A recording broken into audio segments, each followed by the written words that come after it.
Lystra and the early church. The message Paul and Barnabas brought to the people of Lystra is for anyone who has a hearing heart for truth even today.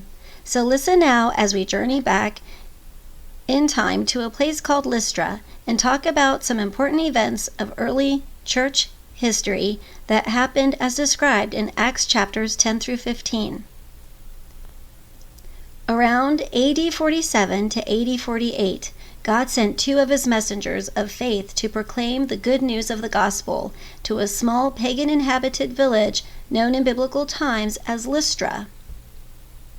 Lystra had three main people groups living there at the time, the smallest percentage being the ruling class or Roman soldiers who were Latin-speaking, the Hellenes who were an educated, more affluent group, and Greek-speaking, and the largest percentage were the more uneducated group from the Anatolian tribe, speaking the local Lycaonian language.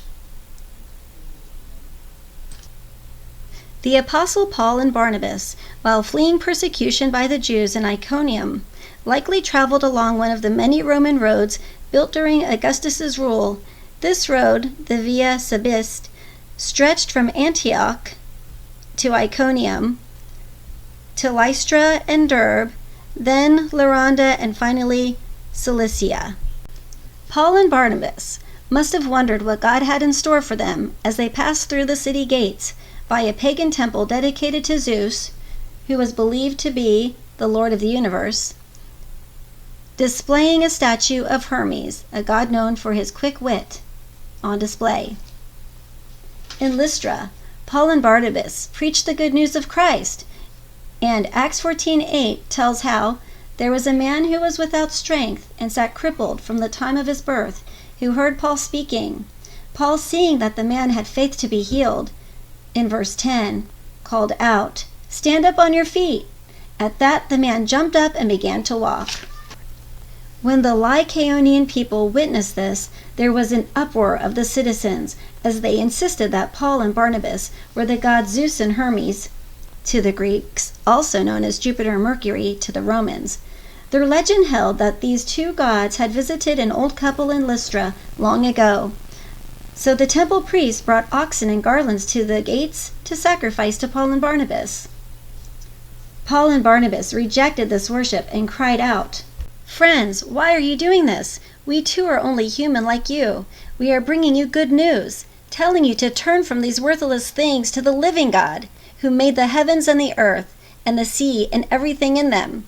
In the past he let all nations go their own way, yet he has not left himself without testimony. He has shown kindness by giving you rain from heaven and crops in their seasons. He provides you with plenty of food and fills your hearts with joy."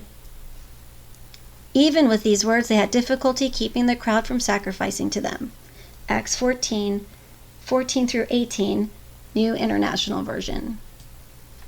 After this, Jews from Antioch and Iconium came and influenced the people to stone Paul.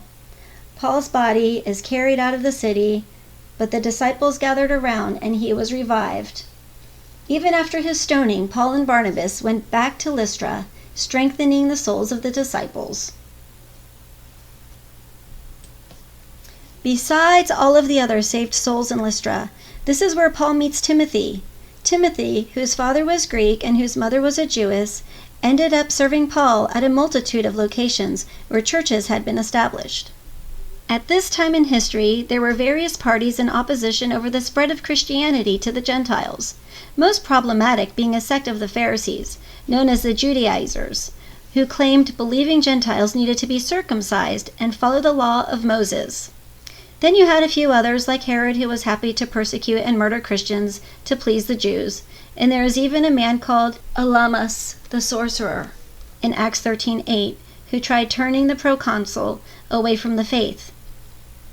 Those in favor of spreading the good news of Christ were the apostles who, after hearing of Peter's vision from God in Acts 10:19 through 15, realized God's plan was to include people who were not only of Jewish descent, but who would believe in Jesus as Lord.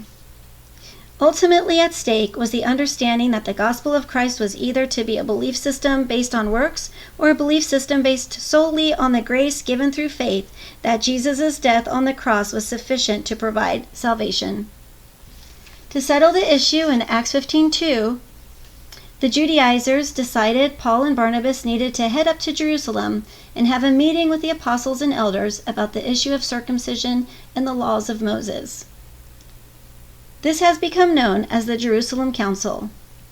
After hearing the testimony of Peter, Paul, and Barnabas, and James, they wrote a letter to the churches in Antioch, Syria, and Cilicia, declaring that circumcision in the law is not a commandment, but rather to abstain from food sacrificed to idols, from blood, and from the meat of strangled animals, and from sexual immorality, in Acts 15:29.